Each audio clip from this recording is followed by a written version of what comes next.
Coming to a staircase, Stanley and the bucket walked upstairs to the boss's office.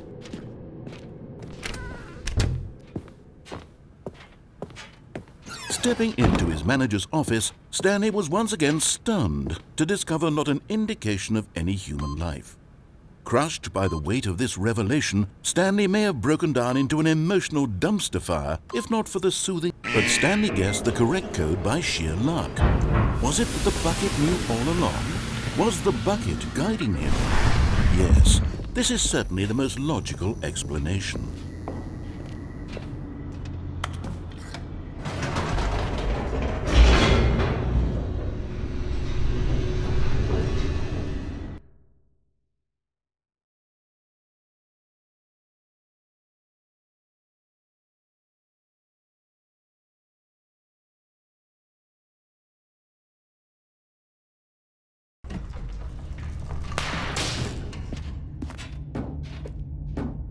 Stanley and the bucket walked straight ahead through the large door that read, Mind Control Facility. Although this passageway had the word escape written on it, the truth was that at the end of this hall, Stanley and the bucket would both meet a violent death. The door behind them was not shut. Stanley and the bucket still had every opportunity to turn around and get back on track. At this point, Stanley and the bucket were knowingly walking forward into a very painful death for each of them.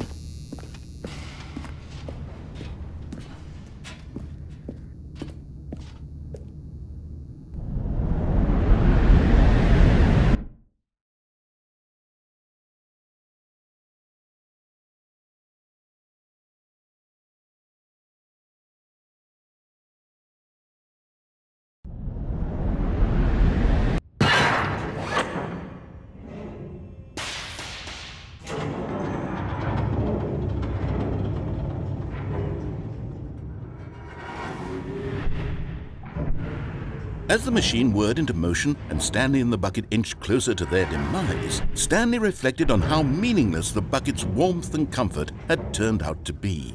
To be sure, it puts the mind and the soul at ease to embrace the bucket, but what use is a sense of ease when you're about to be crushed to death? This is what Stanley thought to himself, and he sort of kicked himself for wasting so much time carrying a bucket everywhere. Farewell, Stanley.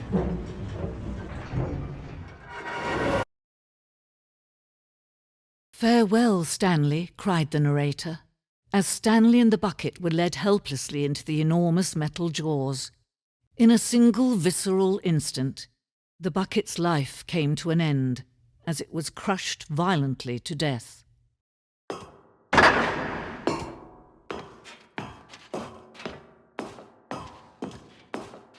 It was a shame, the death of such a magnificent bucket.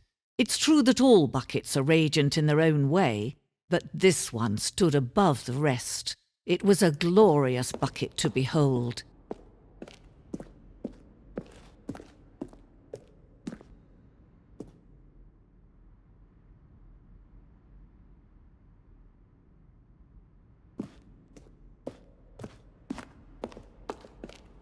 Can you see how arrogant it was for Stanley to take a bucket like this and to claim it for his own? Can you see the hubris that blinded him? Can you see that the bucket is far more noble than Stanley will ever be in his short life?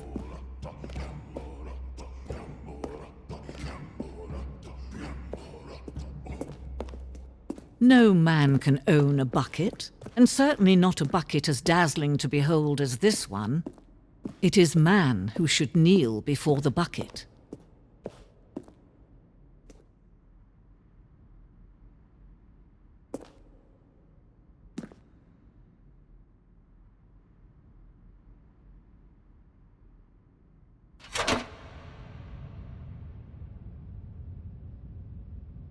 But there is something we can do together, you and I, that will right this terrible wrong.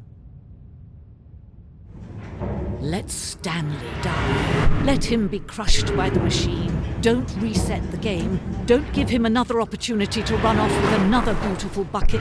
We can save the world's buckets from their treatment as tools and implements if only we let Stanley die together. The bucket shall take its place as ruler, as leader, as commander of a new world, a new vision.